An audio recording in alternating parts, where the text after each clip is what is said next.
Assalamualaikum warahmatullahi wabarakatuh. Halo, salam jumpa kembali bersama saya Saiful Nugraha dengan mata kuliah Sistem Organisasi Berkas.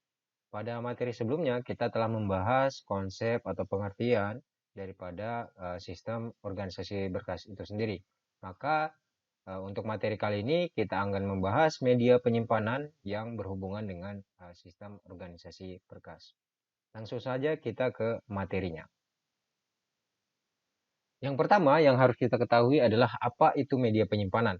Ya, seperti teman-teman ketahui bahwa media penyimpanan itu tergolong dalam suatu hardware atau dalam arsitekturnya itu digolongkan sebagai hardware atau perangkat keras karena media penyimpanan ini adalah peralatan yang dapat kita lihat, yang dapat kita sentuh seperti itu, yang fungsinya adalah untuk menyimpan representasi suatu data. Oleh karena itu, dari media penyimpanan ini dibagi menjadi beberapa jenis. Nah, jenis yang pertama itu adalah primary storage.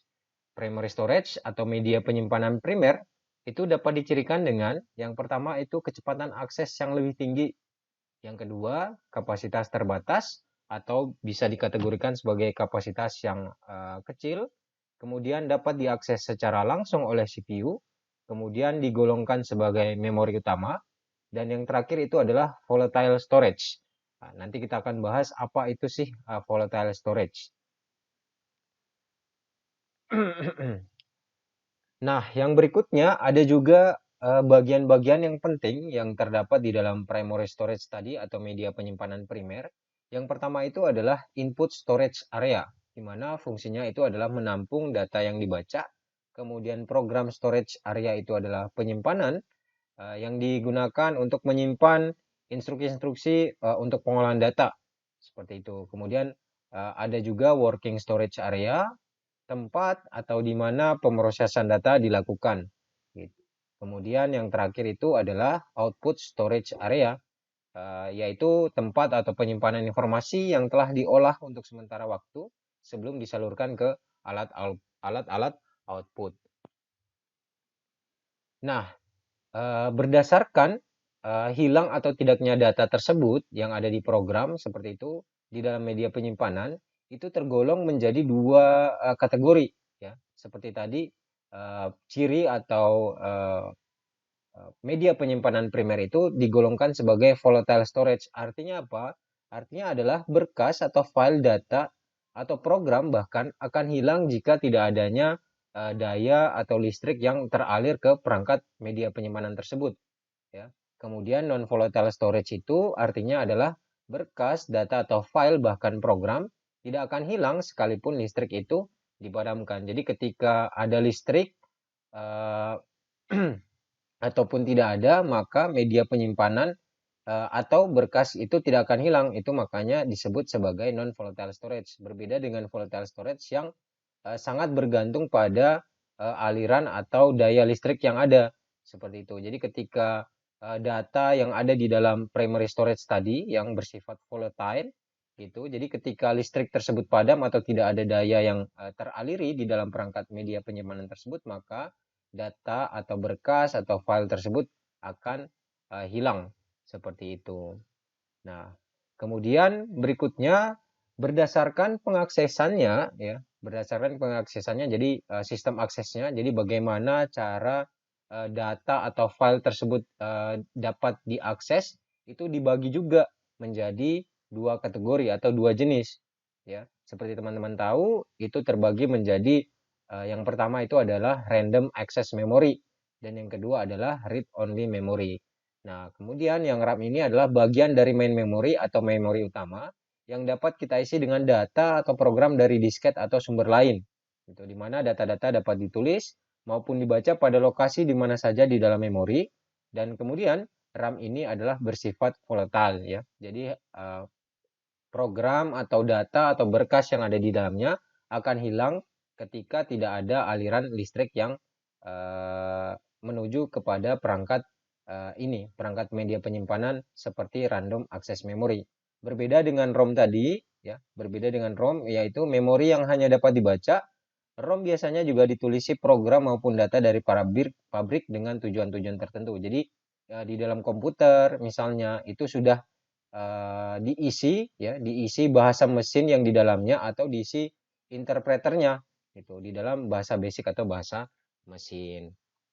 Nah, berikutnya juga ada tipe lain daripada read only memory. Yang pertama itu ada programmable read only memory, yaitu merupakan sebuah chip memori yang hanya dapat diisi data satu kali saja. Jadi dia tidak bisa diisi data secara berulang karena merupakan tempat atau media yang digunakan hanya untuk atau hanya dapat diisi oleh data sekali saja, sekali penginputan seperti itu. Kemudian yang kedua ada EPROM, yaitu Erasable Programmable Read Only Memory. Jadi jenis dari PROM ini atau Programmable Read Only Memory yang dapat dihapus dengan bantuan sinar ultraviolet. Setelah dihapus, maka dapat diprogram kembali.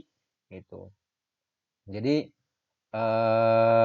yang kedua, maksud saya yang ketiga itu adalah EEPROM atau Electrically Erasable Programmable Read Only Memory. Adalah tipe khusus dari Programmable Read Only Memory yang tadi, ya, yang bisa dihapus dengan memakai perintah elektris. Seperti juga tipe PROM lainnya, Electrical Erasable ini ya dapat menyimpan isi datanya bahkan saat listrik sudah dimatikan. Jadi bersifat non volatile seperti itu ya.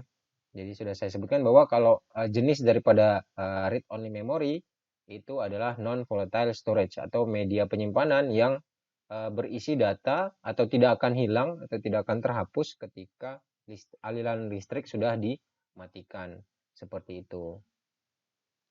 Nah, berikutnya itu yang kedua itu ada yang disebut dengan secondary storage. Yang seperti yang pertama itu kita sudah mengetahui jenis-jenis ataupun tipe penyimpanan primer atau media penyimpanan primer. Yang kedua ini ada secondary storage atau media penyimpanan sekunder. Nah, ciri-cirinya apa? Ya, ciri-cirinya itu dapat disebutkan seperti ini. Jadi yang pertama itu tidak dapat diakses langsung oleh CPU, jadi harus di-copy dulu ke dalam suatu buffer memori.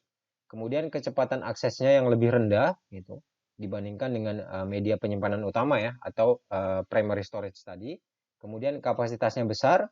Contoh yang dapat kita tahu atau yang dapat kita lihat sehari-hari itu magnetic tape ya, magnetic disk, kemudian ada optical disk, kemudian ada flash memory.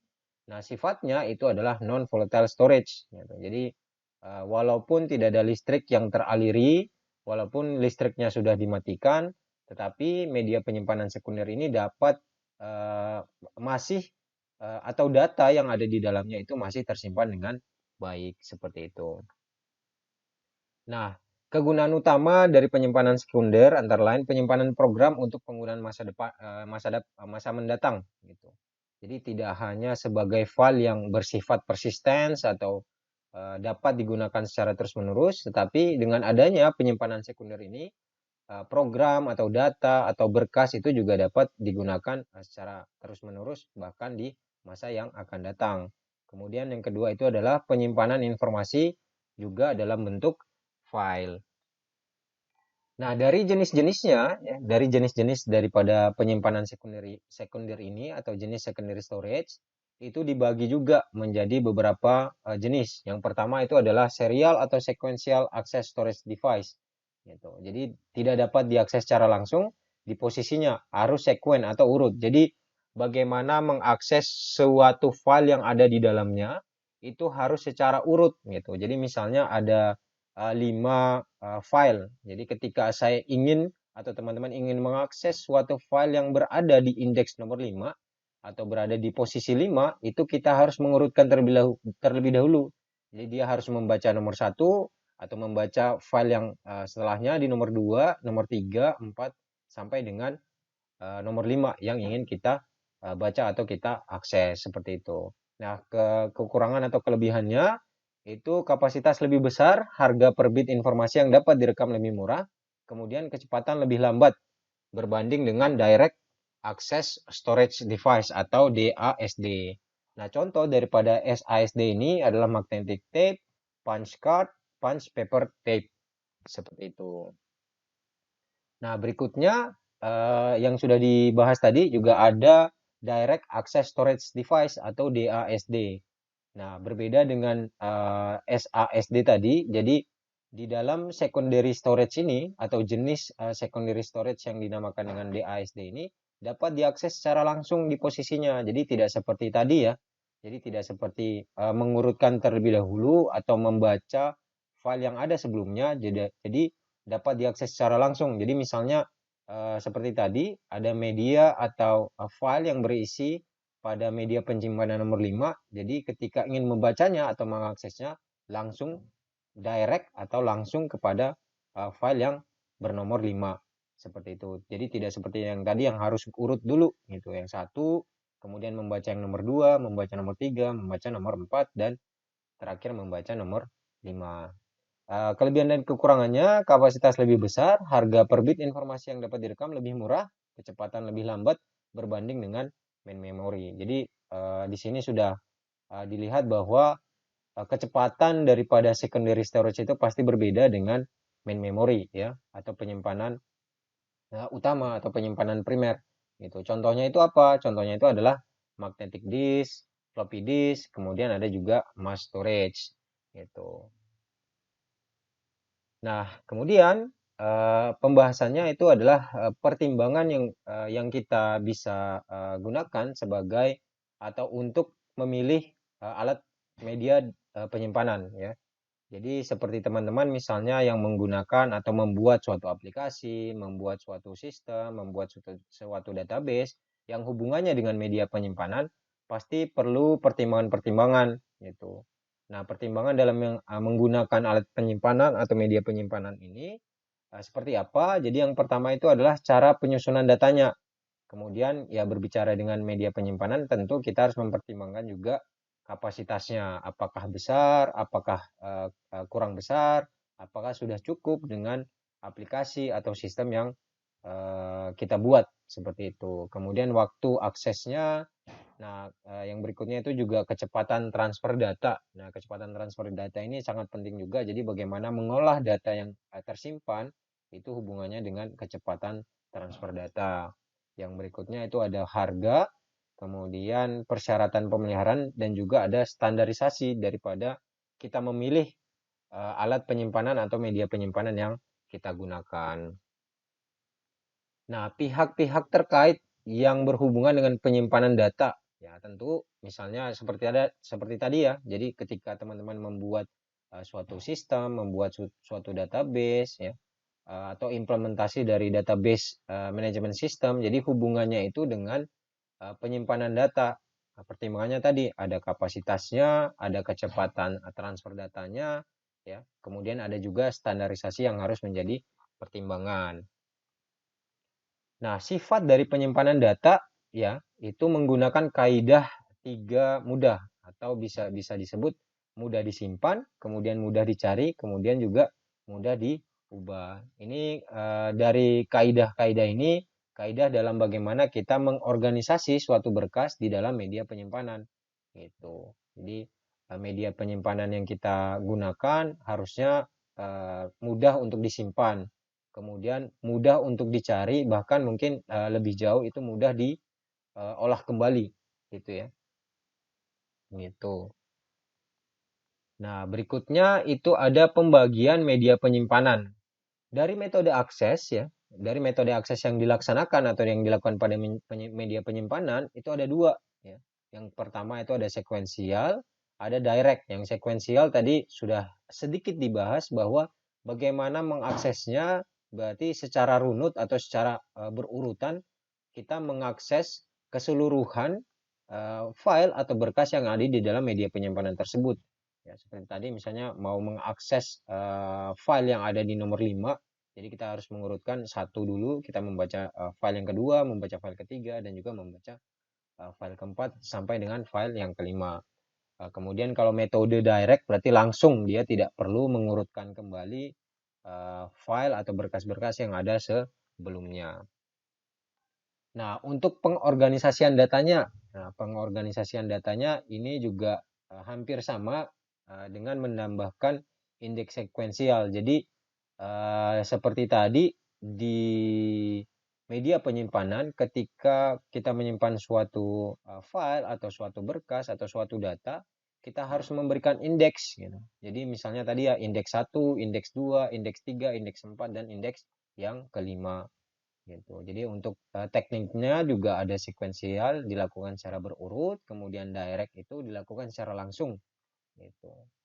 Nah, jenis media penyimpanan yang mempunyai metode akses secara sekuensial itu adalah magnetic tape gitu, atau secara gampangnya itu magnetic kaset ya. Jadi kalau teman-teman tahu bahwa untuk menyimpan data audio misalnya dulu itu digunakan media kaset ya, kaset pita seperti itu. Jadi kita tidak bisa mengakses misalnya suatu kaset yang berisi 5 lagu.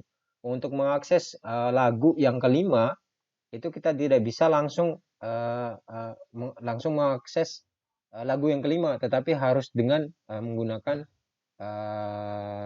apa istilahnya ya, forward ya, forward forward lagu yang kelima itu berbeda dengan file digital gitu. Kalau misalnya di MP3 digital, ketika kita ingin memilih lagu yang nomor 5, kita tinggal direct saja langsung menekan lagu yang kelima misalnya. Berbeda dengan magnetic tape tadi ya. Jadi harus secara sekuensial dia melewati data-data atau berkas atau file tersebut sampai dengan file yang kita inginkan.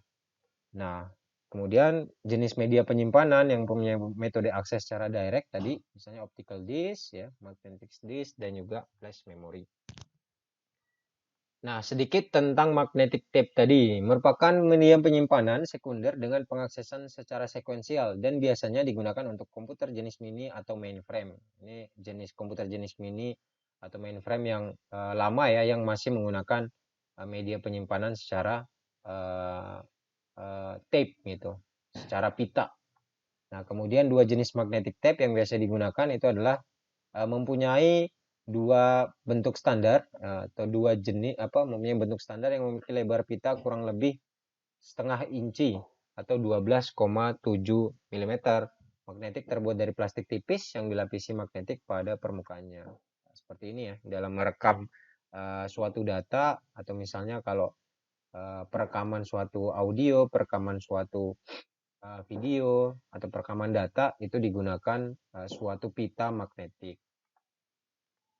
Nah, berikutnya itu magnetic tape, yaitu mempunyai bentuk seperti halnya yang telah kita kenal pada kaset ya. Tadi sudah saya sebutkan, kaset yang terdapat pada audio tape recorder. Nah, ini isinya adalah pita ya, pita magnetik.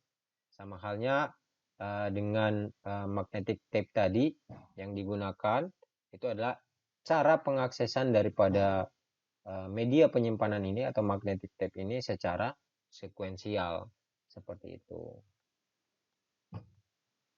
Nah, data yang ada di dalam magnetic tape disimpan dalam bentuk kode-kode tertentu. Untuk membaca dan menulis data, maka pita magnetik harus diletakkan dalam tape drive yang kira-kira bisa disamakan dengan proyektor. Tape akan terus bergerak selama proses penulisan atau pembacaan berlangsung dengan melewati read and write head.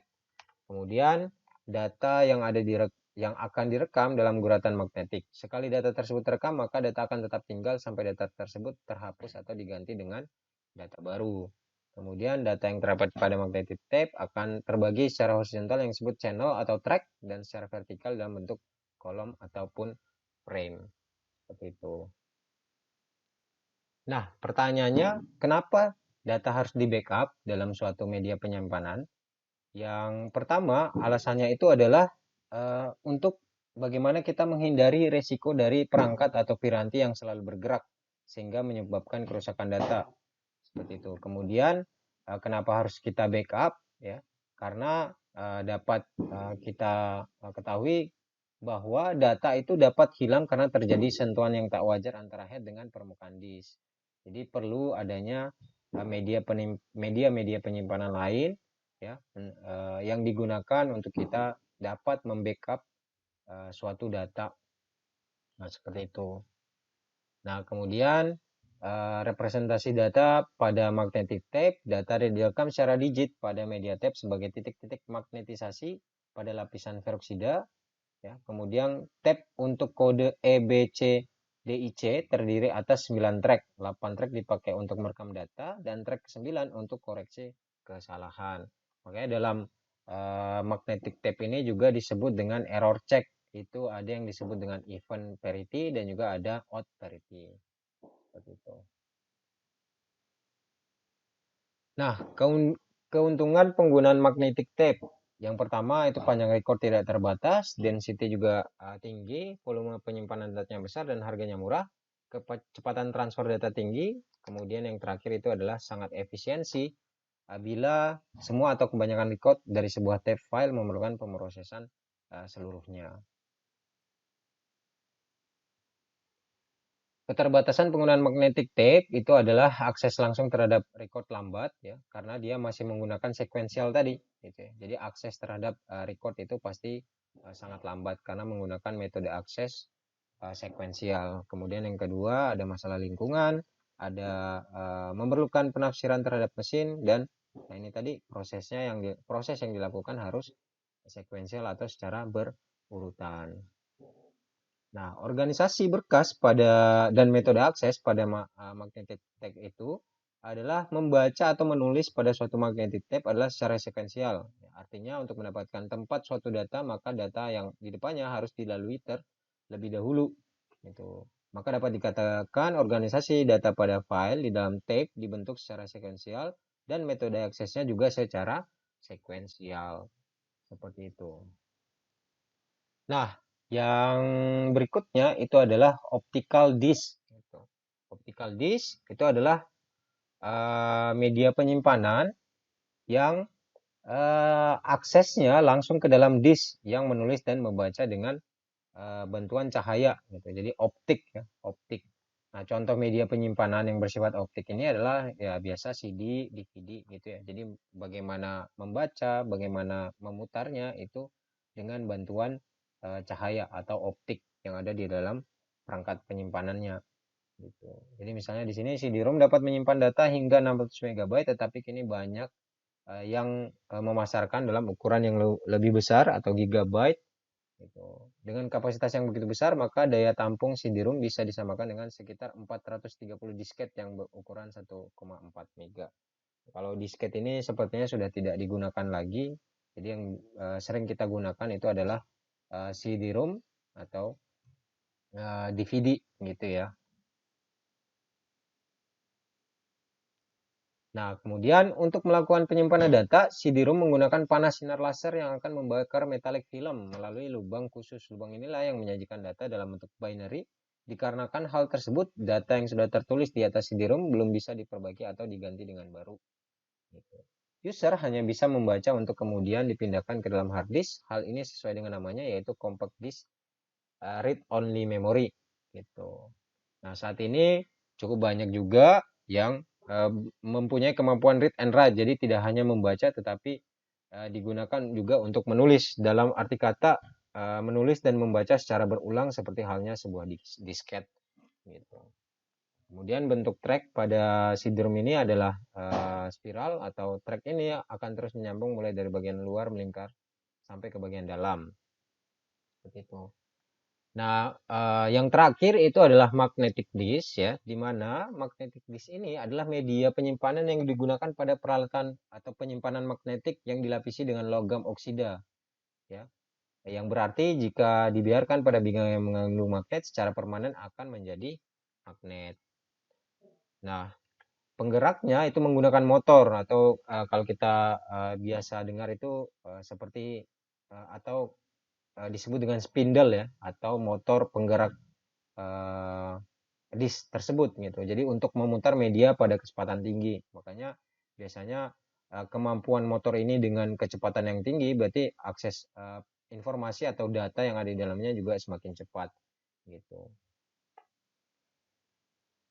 Nah, kemudian untuk karakteristiknya secara fisik bisa terdiri dari sebuah piringan disk atau floppy disk, ini sudah jarang kita temui. Kemudian terdiri dari kumpulan beberapa piringan atau cakram gitu ya, atau seperti apa piringan disk gitu, yang disebut biasa kita temui di hard disk. Ini dapat diakses secara langsung atau direct Nah, akses dilaksanakan atau dilakukan oleh read and write head yang tersedia pada masing-masing permukaan piringan. Permukaan setiap piringan dibagi menjadi track yang merupakan lingkaran konsentris atau sepusat. Permukaan tiap cakram terbuat dari bahan besi yang mudah dimagnetik dan setiap track dibagi menjadi sektor-sektor. Nah, sektor atau blok ini merupakan unit penyimpanan yang dapat dialamati. Nah, nomor track maksudnya yang sama di setiap permukaan piringan apabila dihubungkan secara virtual akan membagi apa yang dikenal sebagai silinder. Demikian materi yang saya sampaikan. Kita akan berjumpa lagi dengan materi-materi yang selanjutnya. Tetap stay di sini di mata kuliah Sistem Organisasi Berkas. Sampai jumpa. Wassalamualaikum warahmatullahi wabarakatuh.